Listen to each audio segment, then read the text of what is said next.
Hey, what's going on, everybody? How Now Videos. I'm about to be entering about 8 weeks of studio making, and I'm walking through the gallery at Southern Illinois University, and just wanted to kind of critique some of the models I'm seeing here as far as to just construction methods. So what we're seeing here is a plywood base built up with 1/2-inch plywood, and what they've done is they've incorporated where their building's going to be, so they left cutouts on that plywood base and then dropped in like 16-inch thick chipboard with laser cut. It seems like almost everything in this model is laser cut. You can tell by the burns on there. The people themselves look like we're cut out of black chipboard, probably laser cut as well. Plexiglass here, most likely laser cut. However, you can do that on a bandsaw. You can see that they did some etching with the laser as well. You've got some wire, some real thin gauge wire, and then some, like, it looks like this is like ski lifts or something. So that was laser cut as well for the poles. And then there's some balsa holding up as columns inside the building. The facade here is done with the laser cutter as well. And this one has, I'm not really sure, these trees might be store-bought, but you could probably also do that with just some real trees. These might be just real trees that were spray painted white. Not trees, off of a plant, just to represent trees. Paths here, laser etched on, and these cars are actually made of 4 layers of black mat board that were laser cut and then glued together. You could have probably also 3D print as well. Another model over here, you can see that they put like a construction paper top to face off some of this chipboard that was laser cut. And I've seen some models use spray adhesive first on the chipboard and then laser cut from there. Stairs are represented just as etched, so that's actually more like physically built like a ramp, but the etchings on there allude to them being steps in the shadows of those risers. Same thing with the railings, not actually opaque at this scale. Not actually transparent, it's really opaque, but the etchings on there just allude to there being a railing. These trees look like are just broken off of a plant, and then to the size that represents a tree. There's plexiglass with mat board underneath to represent the water, and that gives it the reflection that it needs.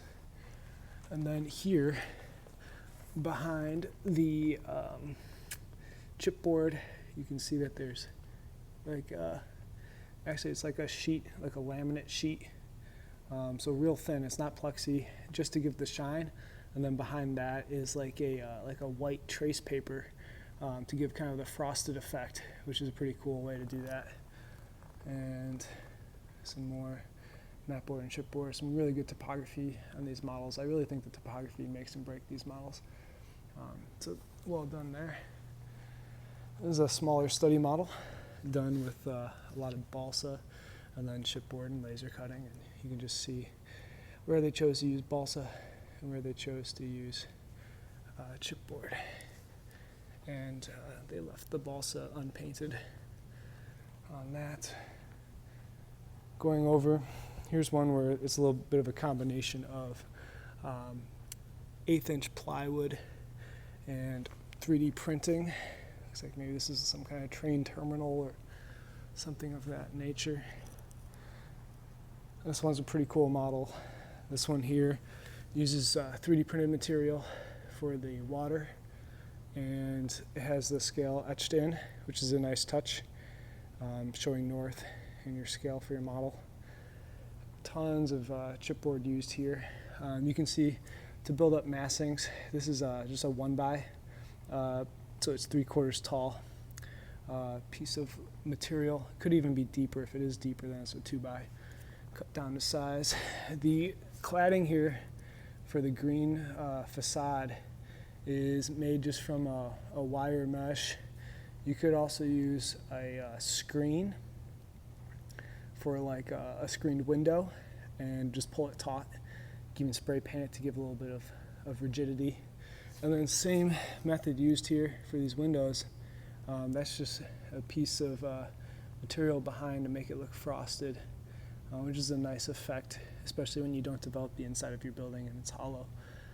So that could be like a piece of, that almost felt like a piece of nylon there, or like a stocking material.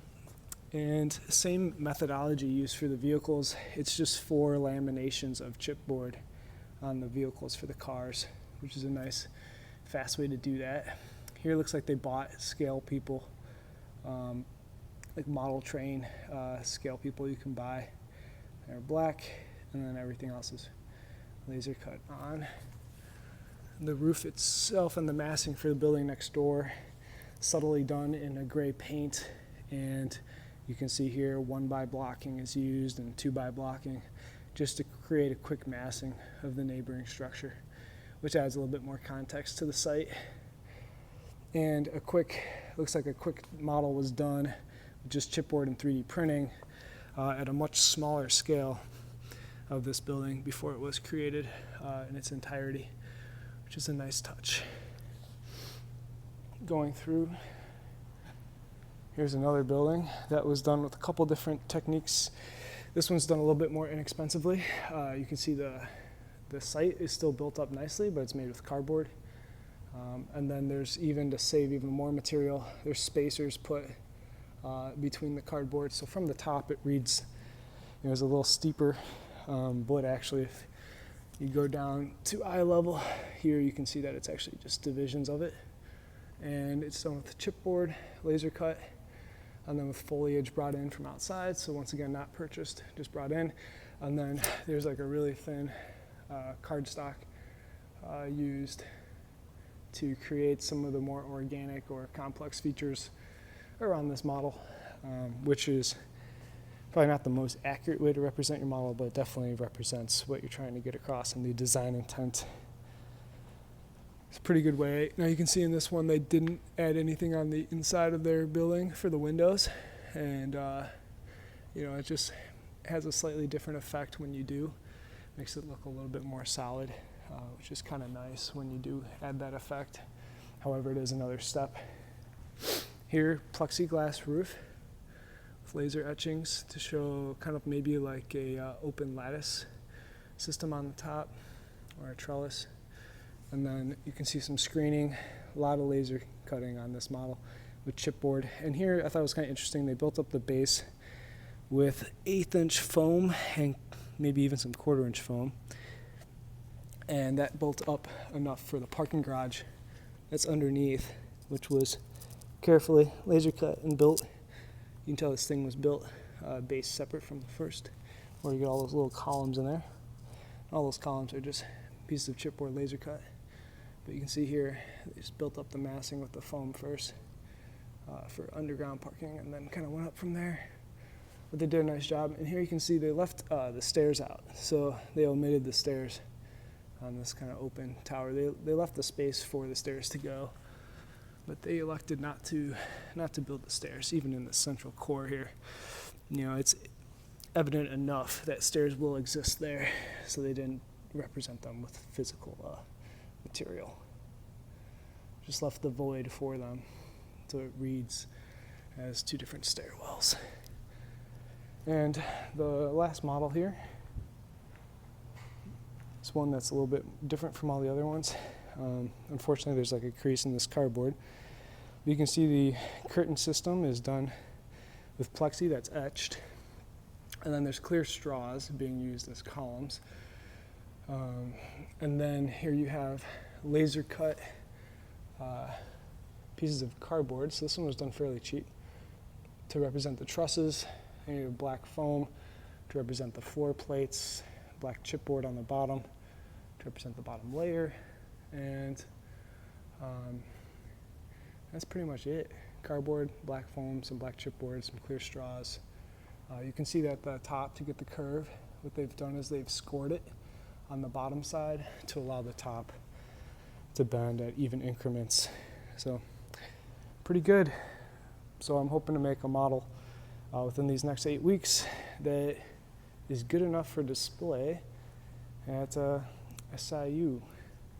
And I guess we'll end on this one here. This one's just a quick massing with some ply. And these are just stacks of looks like quarter-inch ply on top of a half-inch sheet, and maybe some eighth-inch ply as well, just to represent its town. So really kind of cool stuff here.